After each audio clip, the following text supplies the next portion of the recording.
నమస్తే. నేను మీ Karthik. Welcome to సనాతనం.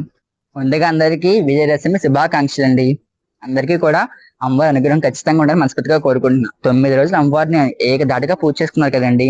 ఇంకా 10 రోజు కొంచెం రిలాక్స్ అయిపోండి. ఈ రోజు ఏంటంటే అమ్మవారు చాలా ప్రశాంతంగా ఉంటుంది, చిద్విలాసంగా ఉంటుంది, నవ్వుకుంటూ ఆనందంగా అందరికి అభయం ఇస్తూ ఉంటుంది అనమాట. సో అమ్మవారు రాజరాజేశ్వరి అమ్మవారు అనమాట. ఇక్కడ గురించి చెప్తున్నా అర్థమైంది కదా. లలిత స్వరూపంలో ఒకనొక స్వరూపమైన రాజరాజేశ్వరి అమ్మవారు అనమాట. సేమ్ లలిత అమ్మవారిలో నాకు చిన్నప్పుడు ఏంటో తెలుసా, లలిత అమ్మవారికి ఇవిడికి తేడా తెలిసేది కాదు. ఎందుకంటే ఇద్దరు కూడా సేమ్ రెడ్ కలర్ చీర కట్టుకునేవారు. ఆ వెనకాల అలాగే ఉండేది, వెనకాల పరమేశ్వరుడు అని ఉండేవాడు. ఆ తర్వాత చిరుకు వెళ్ళి ఉండేది అనేది సేమ్ ఉండేవి. నాకేంటో ఇద్దరికి తేడా ఏంటో నాకు అర్థమయ్యేది కాదు. కొంచెం ఎదిగిన తర్వాత అర్థమైంది, వాణి రమ్మలు ఉంటే లలితాదేవి, ఇద్దరు లేకపోతే రాజరాజేశ్వరి దేవి అని అర్థమైంది అనమాట. సో నాకు అది ఇంకా నాకు తెలియదండి, క్లారిటీ లేదు. మీరు ఎక్కడ తెలిస్తే కామెంట్ చేసి చెప్పండి. ఇంట్లో రాజరాజేశ్వరి లలితాదేవికి తేడా ఏంటో. ఓకేనా?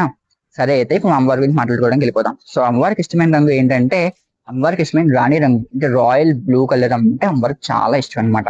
సో ఆమెకు ఆ రోజు ఇంకా దసరా అంటే మన అందరం చెప్పక్కలేక ప్రసాదాలు ఏం పెట్టుకుంటారు, ఎవరికి శక్తి కలిసిన ప్రసాదాలు వాళ్ళు పెట్టేసుకోండి. ఓకేనా? ఈ రోజు ఎందుకంటే అమ్మ మనం పంపించేస్తాం కదా, అమ్మవారిని పంపించినప్పుడు బాగా దండిగా పెట్టి పంపించామనుకోండి, ఆమె కూడా బాగా ఆనందపడుతుంది అనమాట.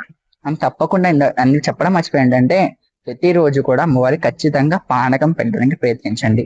పానకం కూడా మట్టి కుండలో పెడితే మనకి ఇంకొంచెం చాలా మంచిది అని చెప్పేసి మనకి కొన్ని పెద్దవాళ్ళు చెప్పడం నేను విన్నా అనమాట. మట్టి కుండలో అమ్మవారి కనుక పానకం పెడితే మన ఇంట్లోనే స్థిర నివాసం ఉంటుందని చెప్పేసి కొందరు నమ్ముతూ ఉంటారనమాట. తర్వాత వడపప్పు కూడా పెట్టిన నైవేద్యం చాలా బాగుంటుంది అమ్మవారికి. ఆ తర్వాత ఇంకా ఏం మాట్లాడుకోవచ్చు అంటే, అమ్మవారికి రాజరాజేశ్వరి అంటే లలితా స్వరూపంలో ఒకనొక స్వరూపం అని మనం తెలుసుకున్నాం. సేమ్ అమ్మవారి లాగా ఇవి కూడా సేమ్ చెరుకు వీళ్ళు పట్టుకుంటుంది, పుష్పాన పట్టుకుంటుంది. అలాగే వెనకాల పరమేశ్వరుడు ఉంటాడు. ఈ యొక్క రాజరాజేశ్వరి అమ్మవారిని చాలా ప్రశాంత వదనంతో చాలా అందరిని అనుగ్రహించే అమ్మవారు అనమాట. ఎందుకంటే ఇన్ని రోజులు కూడా దుర్గా యొక్క మంచోషి మధ్యని చంపడానికి మంచోషి మధ్యని అవతారం ఎత్తింది. ఎంతోగానో తపస్సు చేసి ఎన్నెన్నో వరాలు పొందాడు వాడు. ఆ వరాలన్నీ తీర్చడానికి అమ్మవారు ఎన్ని రకాల అవతారాలు తీసింది. చిన్నపిల్లల నుంచి పెద్ద పిల్లల దాకా, పెద్ద ముత్తైదు వరకు ఇంకా హుంకారంగా చేసుకునే మనిషి మధ్యని పెద్ద ఘోరమైన అవతారం కూడా ఎత్తి వాడిని చంపింది ఆఖరికి. ఇంత చేసి అలసిపోయిన అమ్మవారికి ఆ దేవతలంతా కూడా ఆ రోజు ఆవిడ్ని చక్కగా మందీపంలో ఆవిడని కూర్చోబెట్టి, సింహాసనంలో ఆవిడని కూర్చోబెట్టి ఆవిడకి అందరూ కూడా పూజలు చేస్తూ ఉంటారనమాట. ఆవిడని స్తుతిస్తూ ఉంటారు. ఎందుకంటే ఎవరైనా మన ఇంట్లో చిన్న విజయం సాధిస్తేనే మనం అంతా ఆనందపడిపోతూ ఉంటాం కదండి.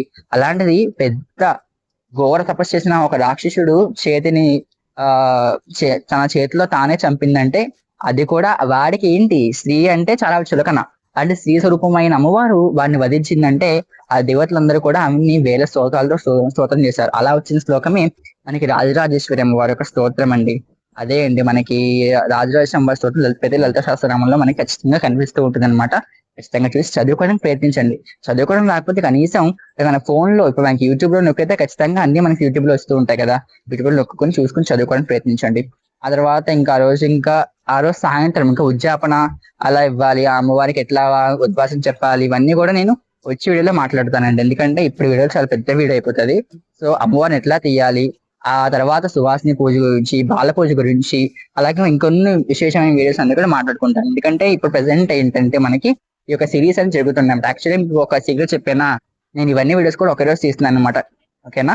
ఒకే రోజు మొత్తం ఈ వీడియోస్ అన్ని కూడా తీస్తున్నాను అనమాట. షర్ట్లు మార్చుకుని మీకు వీడియో చేస్తూ ఉన్నాను అనమాట. ఓపెన్ గా చెప్పేస్తున్నాను మీకు. ఎందుకంటే లైక్ ఇవన్నీ నేను అప్పుడప్పుడు షూట్ చేసాను కాదండి. ఎందుకంటే ఫస్ట్ నేను షూట్ చేసుకుని మీకు నేను అప్లోడ్ చేస్తూ ఉంటున్నాను. కాబట్టి ఈ వీడియో తర్వాత మీకు నేను వెంటనే నెక్స్ట్ ఇంకా కంటెంట్ ప్రిపేర్ చేసుకుని బాల పూజ గురించి, సువాసిని పూజ గురించి, బాల పూజలో మనకి ఎలాంటి ఏ పిల్లల నుంచి ఏ పిల్లల వరకు మనం పూజించుకోవచ్చు, అలాగే వాళ్ళకి ఇష్టమైన ద్రవ్యాలు ఏమి ఇవ్వచ్చు, అవన్నీ కూడా మనం వచ్చే వీడియోలో మాట్లాడుకుందాం.